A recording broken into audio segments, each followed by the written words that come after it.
Suppose k is any integer such that the equation 2x square plus kx plus 5 is equals to 0 has no real roots, right? तो इस equation के real roots नहीं है, यानी इसका मतलब ये हुआ for this equation d is less than 0. And when we say d is less than 0, that means b square minus 4 into a which is 2 and c which is 5, this should be less than 0. यानी k square की value जो है वो less than होगी 40 से। तो हम ये कह सकते हैं कि जो हमारा k होगा that will range from minus root 40 से रूट 40 के बीच में।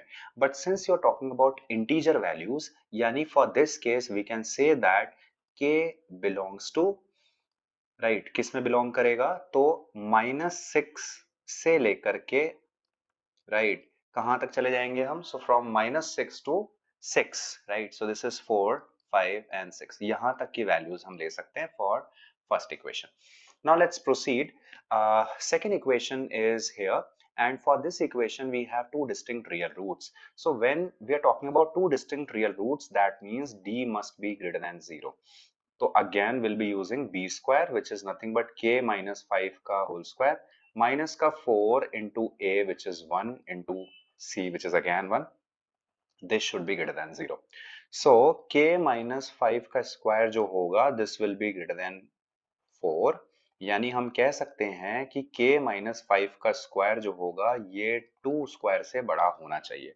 तो इसके दो मतलब निकलते हैं, या तो k माइनस 5 जो होगा that will be greater than 2, which means k is greater than 7। एक मतलब ये निकलता है।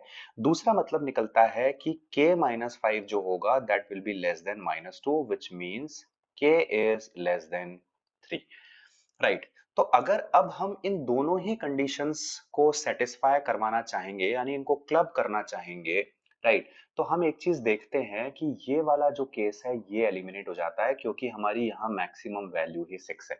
That means k is less than 2, k is less than 3 वाली जो कंडीशन है ये हमें यहाँ से लेनी होगी, एंड बाकी हमें यहाँ से पिक करना होगा। That means we can say that our values are from -6, -5, -4, right, this is -4, right, then we have -3, -2, -1, right, we have 0, right, then we have 1, we have 2, these are the values. So how many values are there? So this is 3, this is again 3, 6, and these are again 3 values. So we have in total 9 values. So how many values are there? We have 9 values, which means correct answer is C option.